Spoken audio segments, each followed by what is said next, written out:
Thank you, darling. It's interesting how the truth can sometimes seem might malleable, depending upon your point of view. Like how those dime novels make you out to be something you're not? Jack, don't be starting trouble. No, he's right. They do tend to exaggerate. Did they exaggerate your part in taking down the Daltons? Well, I was there in the flesh, boy, so I saw what happened firsthand.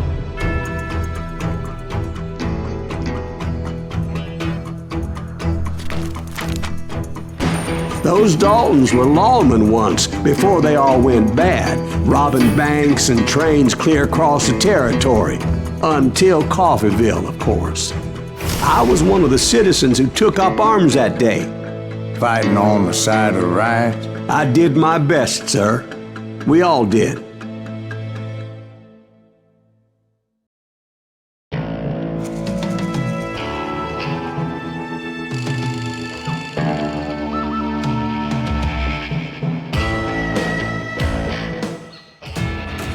It was early morning.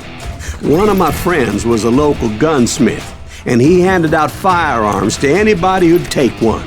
You see, the Daltons got it in their heads to rob 2 banks at the same time. 2 banks on the same damn street. Story was Bob Dalton's girl was always writing him about how he had no ambition. Oh, you're nobody next to Jesse James, he'd say. Finally, the bastard took his brothers to Coffeeville just to shut her up. Well, the locals recognized the Daltons right off. Before they could get away, half the town took up arms to defend their property.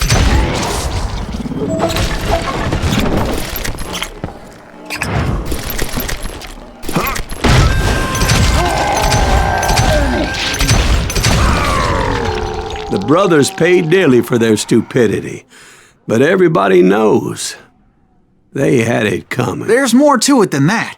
I read all about that day, so I know for a fact that it went down very differently.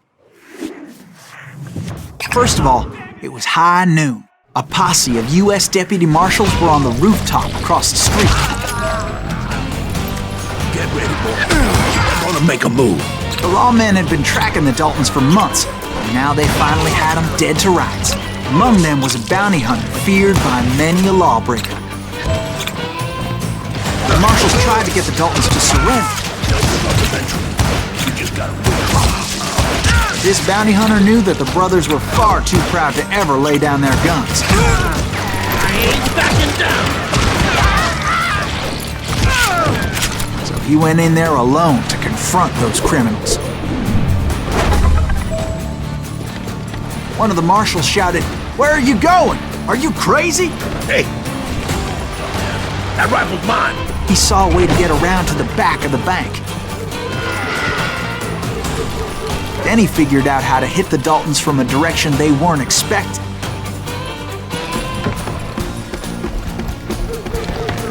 A moment later, he was climbing up a steep ladder, laughing at danger as he did.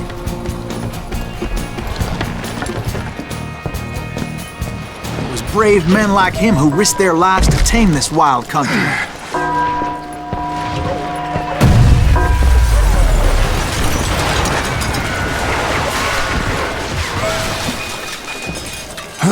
We've got company.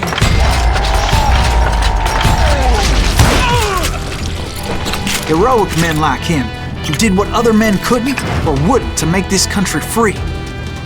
Is that Silas Greaves? Jim Son Booth, of a David bitch! Crockett, who died defending the Alamo.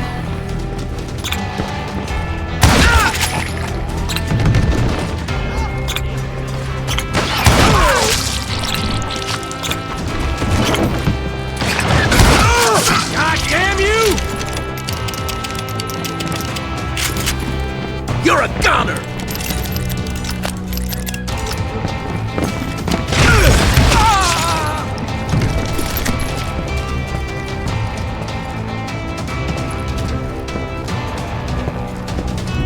Over there!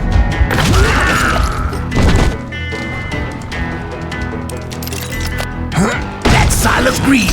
What the hell? Blam! Blam! he came away victorious, taking down those thieving Daltons.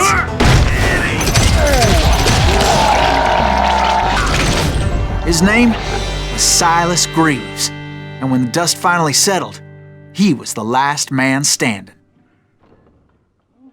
Sorry, kid, but that just wasn't the way it happened.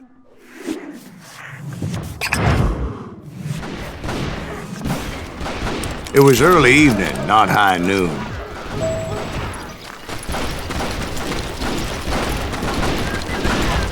The Daltons blew up a safe, and were all set to hightail it out of there. I was late to the party, and Coffeyville was already up in arms. Those pathetic deputies surrounding the bank were dropping like flies.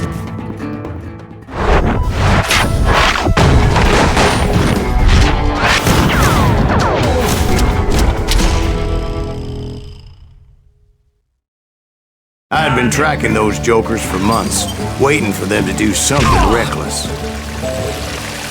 And finally, they did. Those stupid bastards decided to rob 2 banks at the same time in the same town where everybody knew them. But they still had friends in Coffeyville. Oh, now what?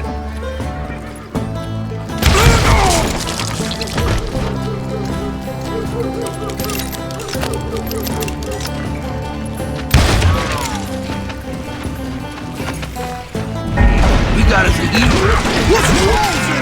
And those friends came after me like a pack of wild dogs, tooth and nail. They were coming at me from all directions. I caught sight of the Daltons running with the money and didn't want to lose them. The problem was, they knew the town better than I did. And to top it off, I found myself in the middle of another shootout entirely. Did the Daltons hole up in somebody's house? Like they know who we are. No, it was the Smiths, I believe. They were cousins of the Daltons, and they were shooting at the Browns, who were shooting at the Daltons. Which wasn't any surprise, as those 2 families have been feuding forever. And since the Joneses are related to the Browns, they shot at the Smiths, pissing off the Heimhoffers, whose daughter recently married a Smith. Well, bullets were flying every which way as all the old feuds in Kansas caught fire all at once. There was a hell of a lot of pissed off people in Coffeyville that day. But that's just the way life is sometimes. Shit happens. With either hand.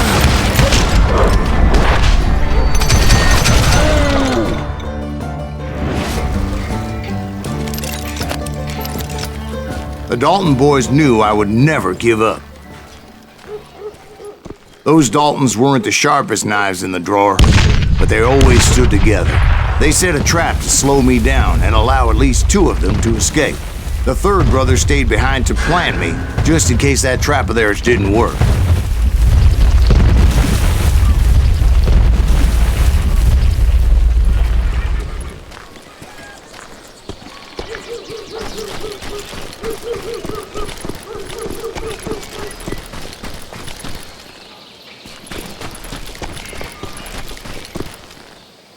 It was Emmett, the youngest, and he decided to stand his ground and face me down. I ain't afraid of you, Silas Greaves. This is where it ends for you. He was determined to protect his brothers. And I understood how he felt. Taking me on all by his lonesome wasn't exactly a recipe for a long life.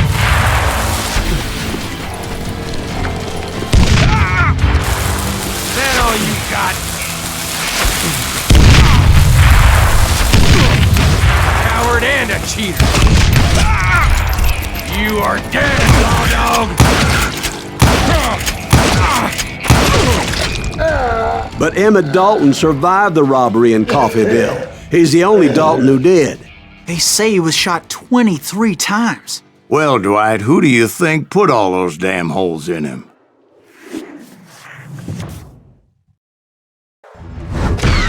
But I have to admit, that boy had grit.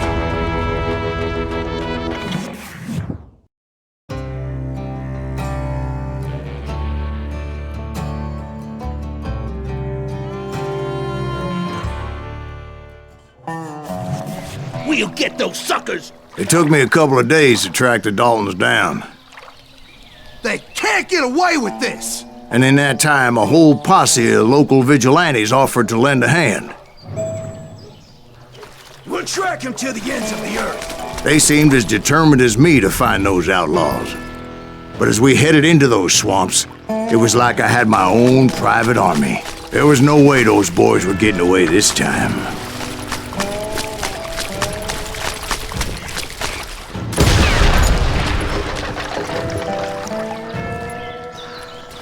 It was early fall, right? Beautiful time of year. At least you had the weather on your side. Not by my recollection. It was damp and foggy as hell.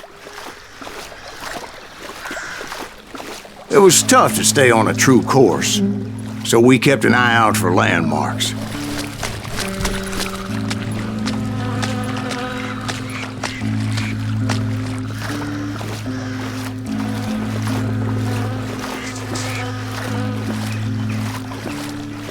It was autumn. The maple trees were in full color, red as blood.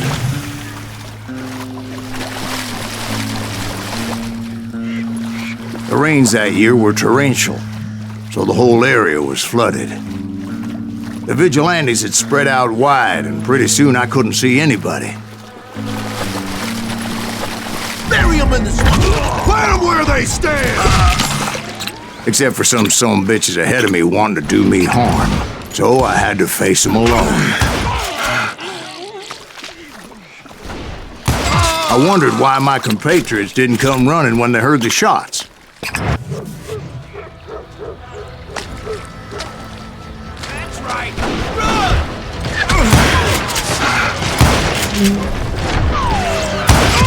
He's almost as good as me.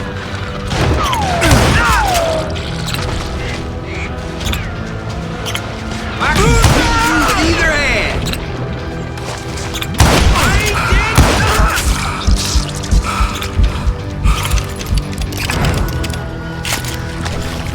The boys had established quite a reputation by that time, so they attracted all manner of riffraff to their cause.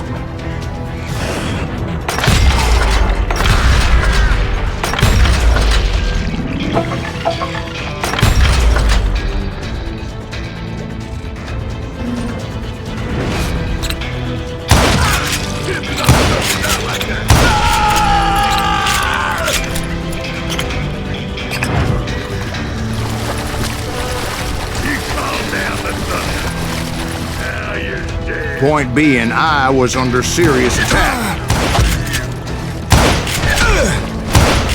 That's gonna hurt you bad.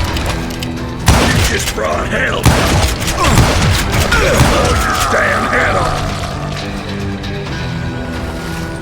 You're gonna have to do better than that.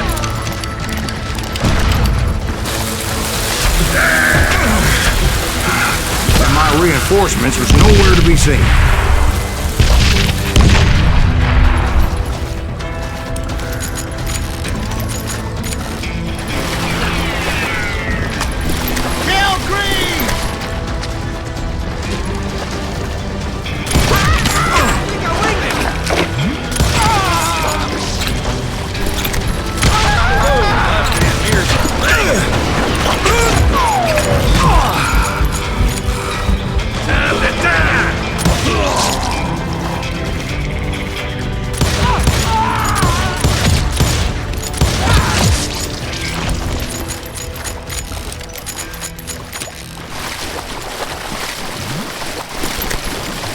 But luckily, a barn materialized as if right before my eyes. I scrambled up top to get a better view.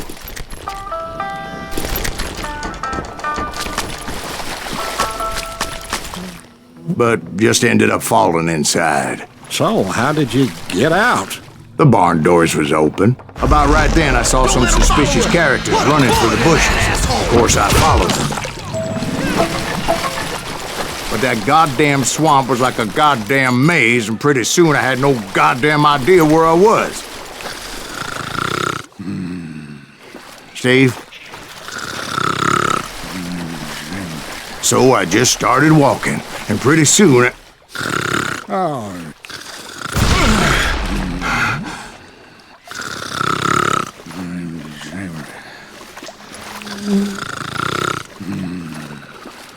Steve? Steve! Huh? Oh, no, I'm listening. Indians surrounded me from all sides.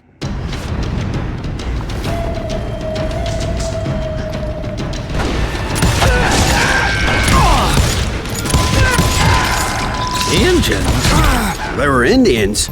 No. I just wanted to make sure Steve was paying attention. Now, where was I? You were following the Daltons through a swamp? That's right. See, Steve?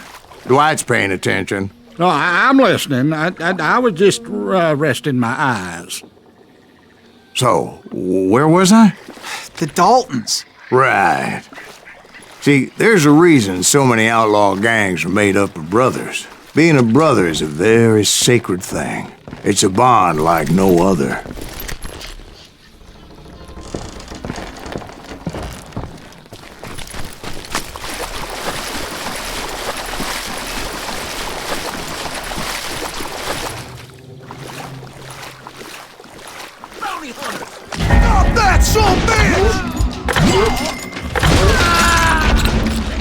So did you ever find the damn Daltons? Not yet, but I did find a few of their cousins. You Kansans breed like rabbits. More Smiths or Heimhoffers or who knows what. But hell, what's more important than family? I bet Ben knows what I'm talking about.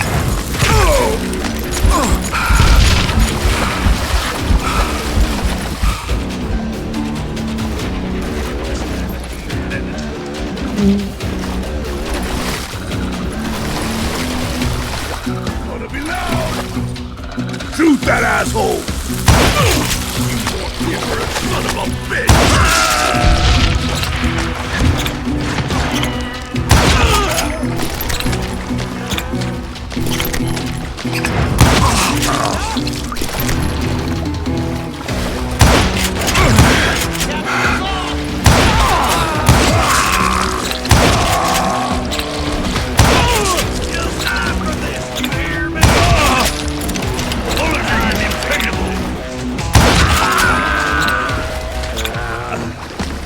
You can't get me! Damn!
Dalton boys were out there somewhere, standing together against anyone who would threaten them.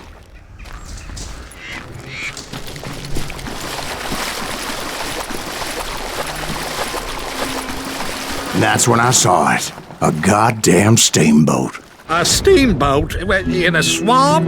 Yeah, Steve, but this wasn't much more than a wreck, really. But how'd a damn steamboat end up in the swamps? Guess it floated off during the flood of '89.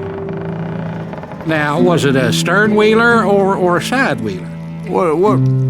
Does that really make a difference, Steve? It was a steamboat with a goddamn army on board. It was then that a fusillade of bullets come raining down from on high, and those vigilantes who accompanied me weren't anywhere to be found. But among those men that were shooting at me, I thought I saw some familiar faces. He's nothing but a coward! God damn you, Greaves!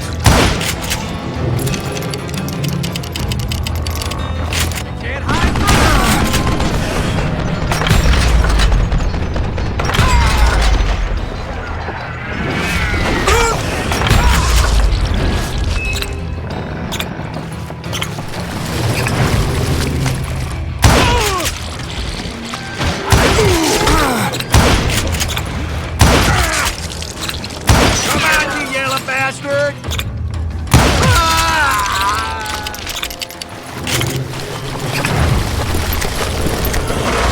Somewhere up there, the Daltons were waiting on me.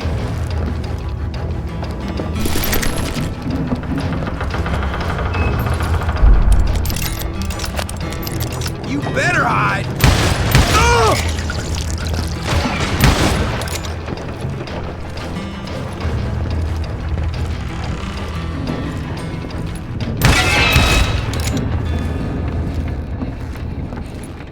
Sounds like you don't give up too easy. That's the kind of man I am, Ben. I set out to do something. I do it. Surrender just ain't in my nature. Plus, I'm stubborn as hell.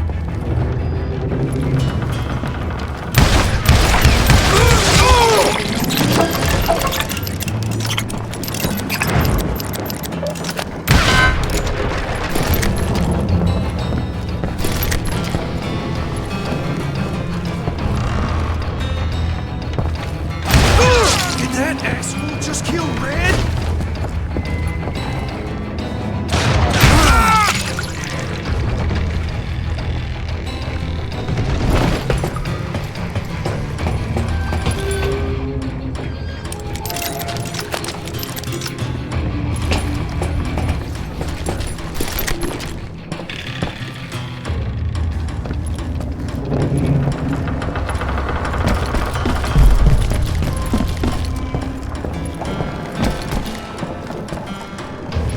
Right about then, much to my relief, the vigilantes finally arrived.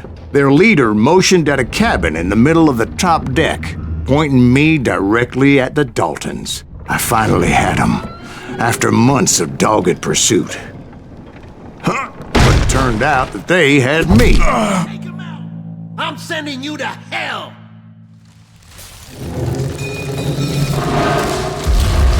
The Daltons had played me like a fiddle. Apparently, the vigilantes were on their damn payroll. They didn't just want to shoot me. They wanted to burn me alive. But finding my way out of a burning labyrinth proved to be quite a challenge. It was a riverboat, right? I mean, it's not like it was a goddamn ocean liner. Well, yeah, but I was in a Did you fight. hear about that ship that's gonna launch next year? Largest one in the world. You're well, talking about the Titanic. If you ask me, it's too blessed big. I don't think it'll even float. So anyway, Don't be stupid, Steve. They know what they're doing. They say that the Titanic is unsinkable. oh God. But getting back to that steamboat, how'd you get off it, Mr. Greaves? I took in a lot of smoke that day, so I admit my recollection might be a bit hazy. But somehow I managed to finally disembark. It was time to settle this once and for all.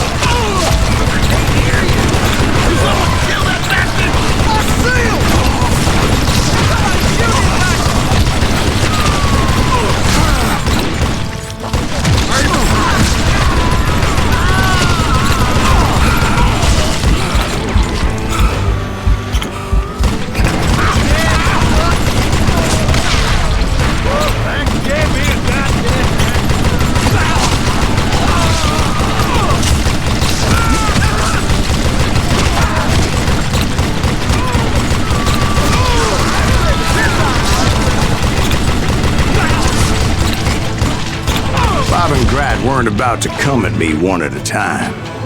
They were in this together. Two brothers side by side, determined to take me down. Confident that this time the odds were on their side.